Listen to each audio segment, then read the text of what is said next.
मानो जिंदगी का सार है मेरी अर्चना के सुर सुमन, तेरी वंदना में हर नमन, गुरु हर नमन, गुरु हर नमन। बोलो परम पूज्य चक्रवर्ती जी आदि सागर जी महाराज की, परम पूज्य चक्रवर्ती जी महावीर कीर्ति जी महाराज की, परम पूज्य चक्रवर्ती जी विमल सागर जी महाराज की, परम पूज्य चक्रवर्ती जी सन्मति सागर जी महाराज की। संयम सौरभ साधना जिनको करे प्रणाम, त्याग तपस्या तीर्थ का सुंदर सागर नाम, सुंदर सागर नाम। बोलो परम पूज्य आचार्य श्री सुंदर सागर जी महाराज की।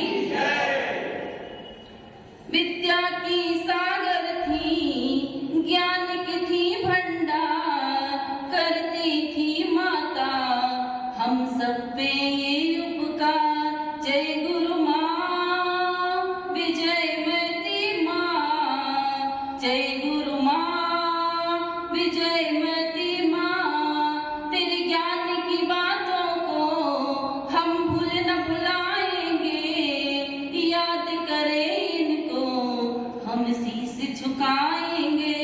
जय गुरु माँ विजयमती माँ, जय गुरु माँ विजयमती माँ।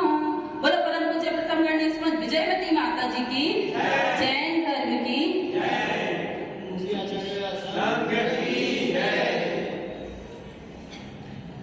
धर्म प्रेमी बंधु, ये बांसवाड़ा धर्म नगरी कहते हैं इसको। आप सभी लोग बहुत पुण्यशाली हैं, सौभाग्यशाली हैं, जो आप लोगों को गुरुओं का सानिध्य मिलता रहता है। लेकिन शायद मुझे लगता है कि ज्यादा मिल जाने से अति परिचय अवज्ञा होती है ना। और सुमतिनाथ भगवान का इतना विशाल मंदिर शायद ही कहीं देखने में मिलता है। मैंने तो पहली बार दर्शन किए और बहुत आनंद आ गया, बहुत अच्छा लगा। आज सब लोग कह रहे हैं कि माता जी आपका दीक्षा दिवस है, पर मैं कह रही हूँ आज मेरा परोपकार दिवस है। गुरु ने जो परोपकार, जो उपकार हम शिष्यों पर किया है, वो शायद कोई नहीं कर सकता। संसार के सब रिश्ते स्वार्थ के हैं, सिर्फ एक गुरु और शिष्य का रिश्ता निस्वार्थ होता है। एक गुरु ही है जो हमें हाथ पकड़कर इस दुखमय संसार से बाहर निकालते हैं। और संसार के लोग तो कभी भी आपसे यह नहीं कहेंगे कि ये संसार बहुत दुखमय है, दीक्षा ले लो, अपनी आत्मा का कल्याण कर लो। सब संसार में चारों तरफ विषय भोग, पंचेंद्रिय विषय भोग फैले हुए हैं और अभी भी सब लोग कहाँ हैं? शादी विवाह में, जो पंचेंद्रिय विषय भोगों की बहुलता है। कितने थोड़े से लोग जो अपने आप को बहुत सौभाग्यशाली और भाग्यशाली समझ रहे हैं, जो यहाँ पर जिनवाणी का रसपान कर रहे हैं। तो कहते हैं कि जिसके जीवन में गुरु नहीं, गुरु का आशीर्वाद नहीं, गुरु का वात्सल्य नहीं, उसका जीवन सुरू नहीं। अगर मैं कहूँ कि मेरे जीवन में भी गुरु नहीं होते तो मैं भी आपके सामने यहाँ नहीं विराजमान होती। हम तो एक बेकार रफ चट्टान थे। यह मूर्ति का आकार तो हमें गुरु ने ही दिया। हमने गुरु के आशीर्वाद से ही छोटे से छोटे व्रत, अणुव्रत से लेकर महाव्रत तक सारे व्रत माता जी से ग्रहण किए। और मैं बहुत सौभाग्यशाली समझती हूँ जो उन्होंने मुझे दीक्षा दी। दीक्षा लेना यानी जीव का दूसरा जन्म होना, उसका रहन सहन, खान पीन सब कुछ बदल जाता है, यहाँ तक कि नाम भी चेंज हो जाता है। तो एक दूसरा जन्म हम दीक्षा के बाद लेते हैं। जो हमें गुरु का इतना उपकार है, वह हमें इस जन्म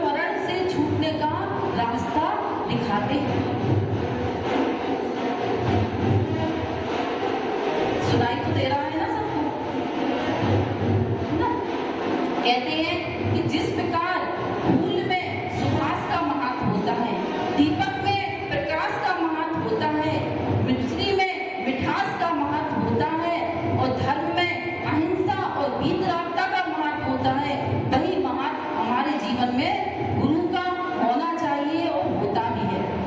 जो गुरु को जान लेते हैं, पहचान लेते हैं, उन्हें जिस दिन गुरु नहीं मिलते उन्हें ऐसा लगता है ता दिन लगे उपास। तो जिस सत्संग संगत हमें गुरुओं के आशीर्वाद से ही मिलती है, गुरु के पास आने से ही मिलती है। संसार के सब लोग हमारी व्यवस्था कर देंगे भोजन की, लेकिन आत्मा को क्या पसंद है, आत्मा का क्या भोजन है? जब हम गुरुओं के पास आते हैं तो वह हमें धर्मामृत भोजन परोसते हैं, और जो इस भोजन को श्रद्धा भक्ति से ग्रहण कर लेता है उसका स्वाद ले लेता, उसका जीवन का कल्याण हो जाता है। कहते हैं तन समर्पित मन समर्पित, और जो मिला सब कुछ समर्पित। हे गुरुवर, आपके चरणों में जीवन की आखिरी श्वास भी समर्पित। जब हम इतने समर्पित हो जाएंगे गुरु के चरणों में तब हमारा जीवन बनेगा। लेकिन हमारी आस्था आजकल डगमगा रही है, हम गुरुओं के प्रति समर्पित नहीं हो रहे हैं। अगर आज समर्पण होता तो यह पूरा हॉल भरा होता, लेकिन हमारी आस्था डगमगा रही है, कांच की तरह, खिलौने की तरह डगमगा रही है। और जो इस कहते हैं कि जैसे बूंद समर्पित होती है तो सागर बन जाती है, जब माटी समर्पित होती है तो गागर बन जाती है, उसी प्रकार जब एक शिष्य संत के चरणों में समर्पित होता है तो वह अरहंत बन जाता है। एक जैन धर्म ही ऐसा धर्म है जो हमें भक्त से भगवान बनने की कला सिखाता है। संसार में ऐसा कोई भी धर्म नहीं है जो आपको भक्त से भगवान बनने का कहेगा। जो कहते आप भक्त बने रहो और हम भगवान हैं। लेकिन एक जैन धर्म ही ऐसा धर्म है, ऐसे गुरु मिले हमको जो कहते हमारे समकक्ष बनो, हमारे पास में आके बैठो।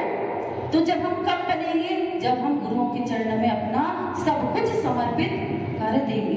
हमने भी स्वप्न में भी कभी नहीं सोचा कि हमें आर्य का दीक्षा लेनी, लेकिन जब माताजी आचार्य सरस्वती सागर महाराज जी का चातुर्मास छतरपुर में 2000 में हुआ, तो तब माताजी का भी संग वहां पर आया और माताजी से क्या मालूम कैसी लगन लगी, जैसे सागवाड़ा वालों को आचार्य से लगी है।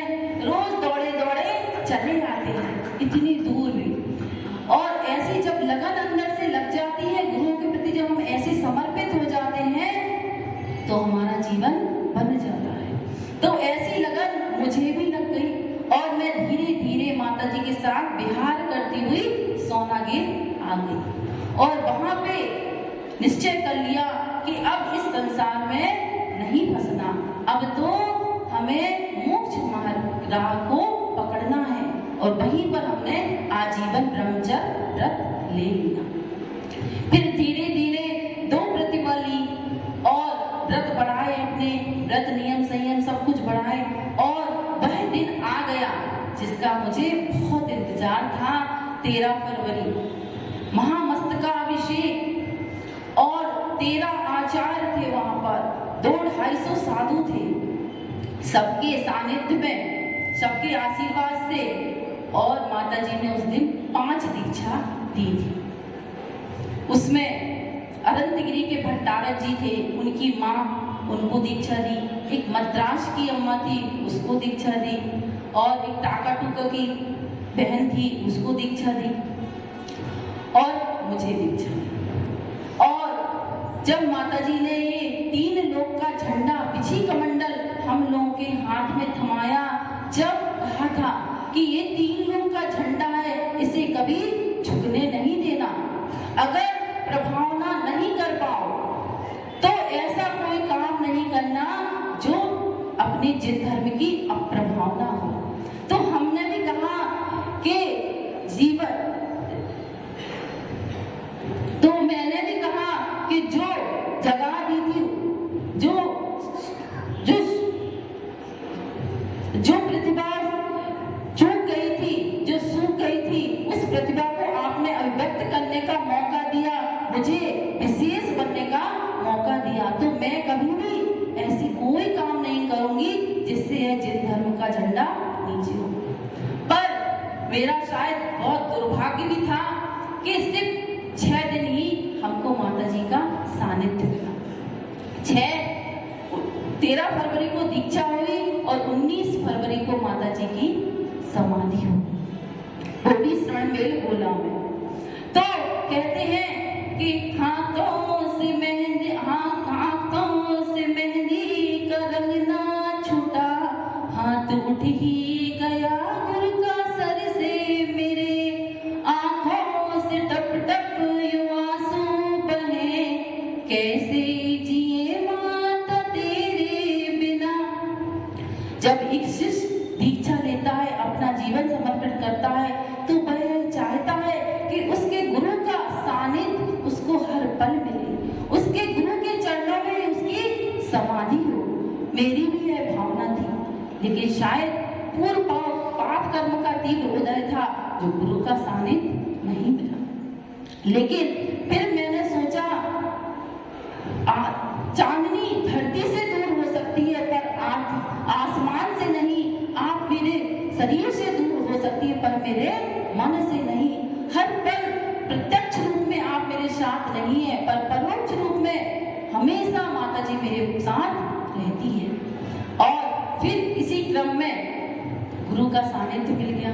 आचार्य सुंदर सागर महाराज जी, जिनसे आप सब लोग बहुत अच्छे से परिचित हो, जो साक्षात वात्सल्य की मूर्ति है, चलते फिरते तीरथ है, पूर्ण वीतरागी है और निष्परिग्रह है, निरंतर अपने ध्यान स्वाध्याय में ही लगे रहते हैं और भक्त जीवों को संबोधन करते रहते हैं कि अपनी आत्मा का कल्याण करो, अपनी आत्मा का कल्याण करो। इनका वात्सल्य तो हमेशा मुझ पर बरसता रहता है, क्योंकि मैंने सबसे पहले तो जब ABCD क्लास मिलती है ना, जब हम आलू प्याज का त्याग करते हैं, रात्रि भोजन का त्याग करते हैं, ये हमारी नींव है।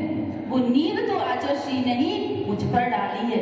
जब आचार्य श्री बड़े आचार्य श्री के साथ थे, जिनका चातुर्मास हुआ, जब हम लोग बहुत छोटे छोटे थे, आचार्य श्री को आहार देने जाते थे तो 1 साल का रात्रि भोजन का त्याग, आलू प्याज का त्याग वो इन्होंने ही करवाया। तो नींव तो इनकी ही पड़ी है। और बड़े आचार्य श्री और बड़ी माता जी दोनों आचार्य विमल सागर महाराज जी के शिष्य थे और दोनों ही आचार्य महावीर कीर्ति महाराज जी के पास शिक्षा ग्रहण की। और फिर आचार्य महावीर कीर्ति महाराज जी ने ही बड़े आचार्य श्री को आचार्य पद दिया और माता जी को गढ़नी पद दिया। तो इस रिश्ते से आचार्य श्री हमारे धर्म के भाई हो गए। तो एक भाई का फर्ज बनता है कि अपनी बहन की रक्षा करना।